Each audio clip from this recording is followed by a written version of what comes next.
cannot be outsourced. Our common sense. There's been times when I've used AI and actually had to take a little bit of a step back and think, is that really what I want to do? Communication. There is a reason I'm here up on stage today. There's a reason why we have the breakout rooms, networking, we all get to speak to each other and communicate. And collaboration too. Things that are deeply, deeply human. And they are entirely dependent on how people feel at work. Now, put your hand up. Who has heard of this phrase? AI won't replace you, but someone using AI will. Half the room. Okay, good. I would also go one step further and say AI won't replace entire companies, but organizations that understand humans will replace those that don't. Organizations that understand humans will replace those that don't. Because while AI is getting smarter each and every day, we almost can't keep up. Us as humans still have the same innate wiring. We have the same lizard brain that we've had for millions of years. And what's fascinating is that the vending machine mindset, the vending machine leader, works so well with AI. You put something in, you get something out. It's incredibly predictable. And yet humans, we are not predictable. You might get something, you might get something else.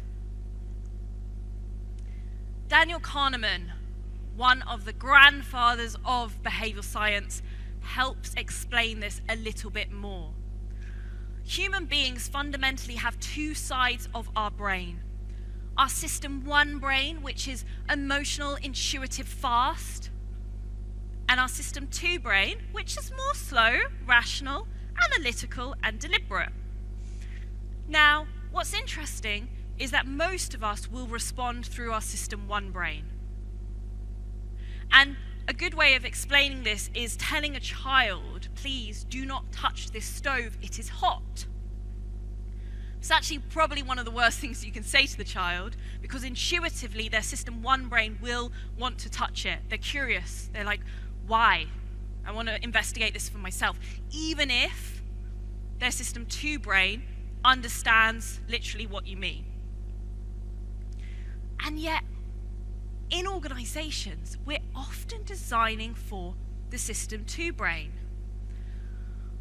49% of millennials say that they would quit their current role within 2 years, and they cited not pay, which might be the more logical thing that we would think of, but a lack of development and meaning being the reason. A lack of development and meaning.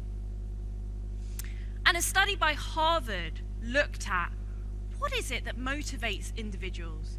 Because we know that motivation is one of those things that is absolutely key for high performance. And they came across this concept called the progress principle. The progress principle. They found that the single biggest driver of motivation was making progress on meaningful work. There's two aspects there, the progress piece, but more interestingly, the meaningful work. I think about when JF Kennedy went into the NASA headquarters and he asked the janitor, what are you doing here? The janitor didn't say, oh, I'm just cleaning the corridor, you know. He said, I'm helping put a man on the moon. That is a brilliant example of where leadership has communicated meaning and purpose right down the organization, where the individual really felt like they mattered and that they were contributing to something bigger than the task that was directly in front of them. So, what is the answer to all this? What is the solution that we need to take? Well, there are 5 shifts that I'm going to walk you through today. This is where you might get out your pen and paper or your laptop or whatever it is. These are the 5 shifts that we need to start making.